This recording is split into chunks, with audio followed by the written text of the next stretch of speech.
It is time for another Cattle Call. Cattle Call is a production of the Nebraska Rural Radio Association. It is sponsored by Wolf Auto, small town strong. And joining me for today's program is Joe Kooima and Varilek there at Sioux Center, Iowa. Joe, thanks for joining us here today. First of all, well, we do have a few things to talk about. We had a government report at the in the middle of this week. Definitely had the grains kind of in a tizzy. We'll talk about that, see if there's any impact to us in the livestock business. First of all, though, give us the recap from last week. At the end of the week, were you surprised at where we ended with cattle trade at the end of last week? What are your thoughts about last week's trade? Yeah, thanks for having me on today to discuss this. A lot of volatility going on. There's been a lot more questions with few answers as far as why do we get these huge interdaily swings. Today is no exception again with what we've seen. But yeah, last week the market was in good shape all the way through Friday up until Friday. Basically, we kind of had to deal with another one of those rumor mill type stuff that there's screwworm found somewhere in the States. Okay. And that's all it takes. Those AI traders, the algo traders, they just take that headline, they see it, and that's all they need to know. But we saw cash last week, maybe dip just a little bit. I would call it more lower just on the lack of the cash trade, but quoted lower in both the north and the south just by a little bit. But we hang on either side of 245, $2 on either side of that for the last several weeks there. So there's nothing wrong with the cash market at all. We're just getting a little bit lighter players out there anyway. But yeah, shook that off over the weekend. That rumor was false, obviously, and we pretty much, today we went and made a few new contract highs and some of the deferreds already. So high volatility.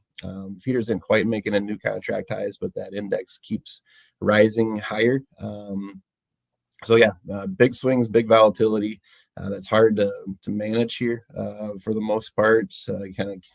It's tough to watch the markets every day and try to figure out exactly what each movement is, but that shouldn't scare a person either. As far as just some user head, make sure that we don't panic sell into some of these sells like we saw here again today. But that's kind of what the wrap up for last week. I would say cash is just fine. It sounds like cash this week is going to be okay as well. So it's going to be light again, but so far it's going okay. Yeah. Now, one thing I did notice in last week's numbers, when they put them out, 31% of the cash cattle trade was for deferred delivery. That percentage of the total is a bit higher than the last few weeks, huh? Yeah, and sometimes that's what all that you have to offer from the packer is 3 weeks out or 4 weeks out, and that's the best marketing tool that you have in your hand with the futures discount to where cash is at. You can't make a better marketing decision than that. All right. Well, let's talk about some of the, first, before we get to our listener questions, they're coming up here in just a moment, but wanted to ask you about the World Ag Supply and Demand estimates that did come out earlier this week. Obviously, it was a big focus for the grains, and it looks like feed grains are not going to be in short supply for anybody that's feeding cattle, but any takeaways from the WASDE that, could help, at least in our cattle marketing? I think you kind of squared it up there a little bit with this cheap corn. When you look at the record yield that we have and the acres that we have, we're going to have a big supply of it. And that's also a reason why these feeders don't taper off at all, because you just have ample supply of corn. It's going to make these feeders worth a lot more because everybody wants their hands on something to market that corn through something other than just selling it to the elevator. So that was the spark yesterday that really generated the feeders. You kind of have to keep that both fed every day. And yeah, the cash market's doing itself. But when you had that corn down, from 3 to 4 lower and then to 14 lower after the report came out, that was the spark that ignited that. Yep. All right. Very good. We do have some listener questions. And again, if you have a question that you'd like answered on Cattle Call, make sure you write that in the comments below, and we'll come back next week. We have had a couple of questions, Joe, here over the last week. The first one is a question about perhaps a discrepancy between what's happening at the local auction and what is being reported. Question, how do you explain a 1765 pound cattle bringing $259.75 at live auction? where markets are reporting live sales 8 to 10 higher than the average packer bid for fat cattle. Is there a discrepancy? Is that usually the case, or what do you think? Is this just a unique situation for perhaps that one livestock market? What do you think? Yeah, that's a great question, and I'm going to guess here a little bit that we watch some auctions around here a little bit, but they'll have the non-implant cattle, so it's more on the natural side of things. There's no implant in it at all, and those will typically bring a little bit more. So like Yankton yesterday, excuse me, had 252 to 255 for that non-implant stuff, but if it was a conventional one, it was in the high 240s, I believe. So that would be kind of the direct answer for that. But there's another market for those non-implants that the packer can have some premium going to the grocer with it, basically. So that would be an explanation for something like that. I know it doesn't say if it's a non-implant, but that would be my guess as to why. And there can be discrepancies. If you have a market that's lower, sometimes those auction barns are actually lower than what the cash is doing in the countryside too. But so it's kind of flipped around here a little bit, but that would be my best explanation for that. So could you have some certified programs or something like that might play into have a big enough premium that this could be an example of that as well? Right. Yep. 100%. Yep. Mm-hmm. All right. We have another question too. We'll get to this one. This one has to do with, kind of, again, where we're at in the cattle cycle with cull cow prices being high. Do you think the extra heifers that some producers are holding back are just enough to replace some of those poorer performing animals rather than herd expansion? And again, maybe this has bigger implications too. If you consider competition for grain acres, just competition for acres overall, the cost of replacements and things like that. What do you make of an idea like this, Joe?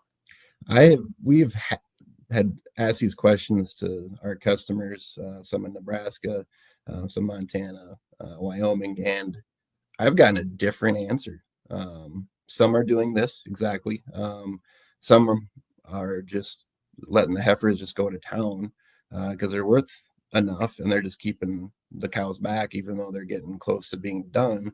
It's a little bit easier out for that operation to do that, a little more ease calving. So you can get a lot of different answers to that question. It's a great question. It's one that we're trying to figure out too, if we're really getting a ramp up on this herd expansion, or if it's going to be as slow as this whole cattle cycle went. And I would kind of think that it's going to be very methodically slow. We are starting to see moisture show up some of the places where they have the cow calf, which is a great thing, and there'll be some decisions to be made moving forward if that can stay around. But that would be my answer to that question too. In the competition that we had with the real crop farmers 10, 12, 15 years ago, I don't think it's not there as much as what it was in the past. What's ripped up in the Dakotas is probably ripped up already. I don't think they can take any more with that. And it just goes back to the old hard work of being a cowboy out there too. You don't have people younger than me jumping at the chance to go out there, because it is hard work, and that's why we have the prices where we're at right now, because we've had such a slow cattle cycle. Yeah. Well, and you bring up a couple of other factors that go into that decision whether to hold back heifers, right? Is what is the pasture condition? Do you have forage to feed them? And do you have forage that you could buy, over the winter if you have to supplement? And, what is the value of that? Because buying forages today is a whole lot more economical than it was, a year or 18 months ago, huh? Yeah, it's the cheapest corn we've had in 4 or 5 years right now too. So yeah, that all is a huge factor in these operations for sure. All right. Very good. All right. So if you have a question for Brad or Joe, be sure you put that in the comments. And while you're down there, click that notifications button. That'll let you know when we have another cattle call that is released. So you can be first there and catch the program as soon as it comes out. Joe, before I will let you go, I wanted to ask you, so the preview for this week. Now, like you said, last week, we finished what felt like maybe a little bit soft compared to expectations earlier in the week. How are we setting up for cash trade this week? Again, just a few, I think, have traded in Kansas so far, but what's kind of the feeling of the cash market for this week? Yeah, thanks for circling back around to the question here of what's happening today. We were sharply higher out of the get-go. $4 higher feeders. Fat cattle were up $3 there for a little while. We had one of those interday tumbles that went on, but there was some 385 cash here in the north a little bit. There's a 245 out there as well. It's not every packer has that cash out there, but that's a number that's thrown out there. And when the board did break there, we did see some cash come out of the south at 237. So I'm going to call the south. I would call that steady with the first part of last week and $2 higher than the end of the week.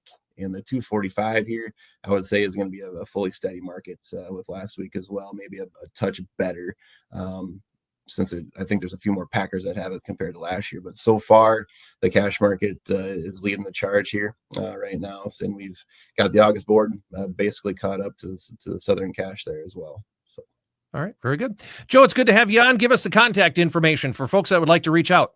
Sure. Yeah, you can visit our website, kkvtrading.com, or give us a call here at 712-722-0023. Good to talk to you. Thank you for being on the program today. Again, that's Joe Kooima and Varilek there at Sioux Center, Iowa. Again, kkvtrading.com is their website. Thank you so much for tuning in to this week's Cattle Call. Again, a production of the Nebraska Rural Radio Association. It's brought to you by Wolf Auto, Small Town Strong. Have a great week. We'll catch up with you on next week's Cattle Call.